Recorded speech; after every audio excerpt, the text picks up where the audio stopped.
Hi, in this video I'm going to show you how to watch BBC iPlayer outside the UK without using a VPN service.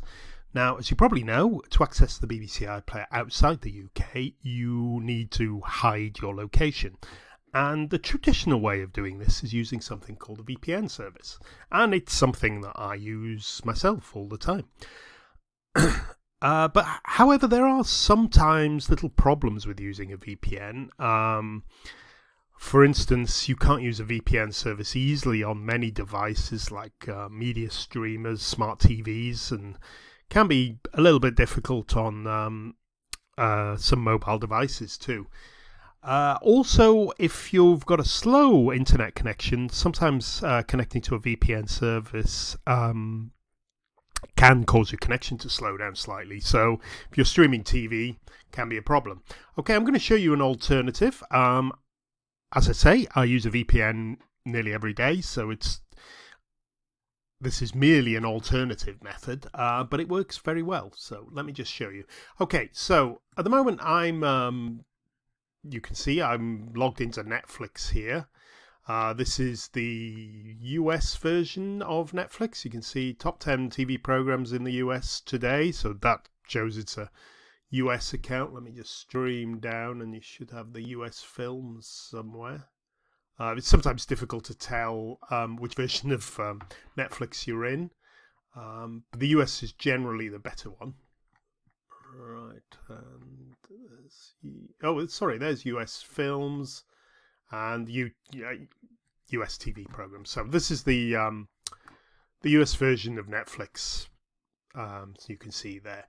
Now, what I'm going to show you is how you can access BBC from the same computer. So normally you would either be able to watch one or the other. BBC iPlayer will be blocked if you're in the US. But I'm going to show you now all the channels are working perfectly well on the same PC, and I'm not logging out or using anything. There's the Olympics Taekwondo on BBC iPlayer. Obviously, BBC iPlayer needs an account, so you need a free account to set up. But that's quite easy to do. Now, I'm using a system called Smart DNS, so I'm just going to show you now. There's a link to a free 14-day trial. It's quite unusual, this, to actually have a free 14-day trial where you can use it without any problems. They don't even want a credit card for you to try it out, which is pretty amazing as well. Okay, so it's called Smart DNS Proxy. Now, you'll find a link to this trial in the description below. I'm just going to show you quickly. It works in a similar way to a VPN, whereas it hides your location partly just to specific sites. So it doesn't encrypt everything. There's no security on it.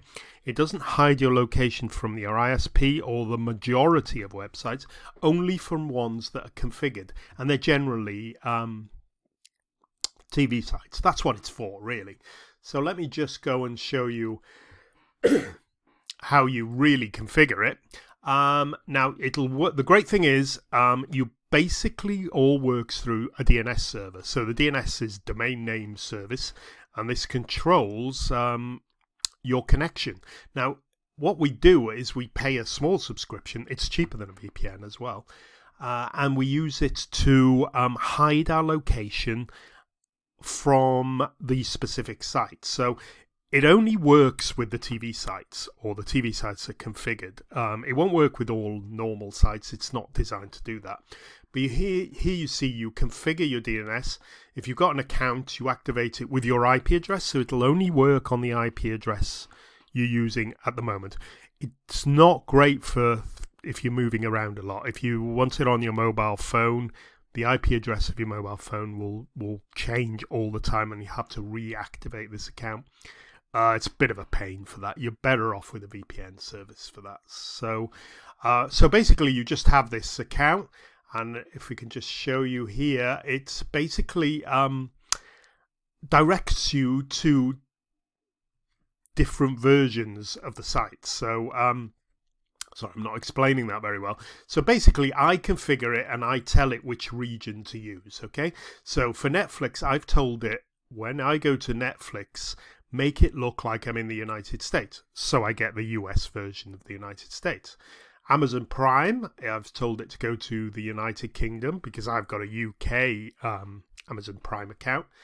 And things like Roku, Crackle, and if you move down, you'll see different versions where you can control that. So I can change Group A, if you like, to all these different countries. So if I wanted to get different versions of the Disney movies, for instance, or National Geographic or stuff, I could change there. Generally, the defaults work best, but you might want to change them to your different preferences. So basically, the ones I use mainly are the BBC, which it's configured to use the UK, and I use Netflix as well. So that's basically it. And from then on, I can go to any of these sites that are configured, and they'll work wherever I happen to be. Okay, so that's all there is to it. It's working very much like a VPN service. Without the security and without the encryption, really. But it only works for sites that you can configure directly. But most major sites are included. And if you've got a specific site, say you're in America and you want to watch, perhaps, say, I don't know, a Japanese anime site or something like that, you can ask them, and they will usually configure the Smart DNS servers to do that. But remember, you've got to activate your IP address, and you've got to change your DNS servers to connect to one of these services. So you change your normal DNS server, and that's all it is.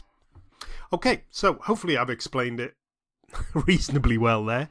It's dead simple. It really is simple. If you go onto a smart TV or something like that, it's just a matter of changing your DNS settings, as long as you've got your account.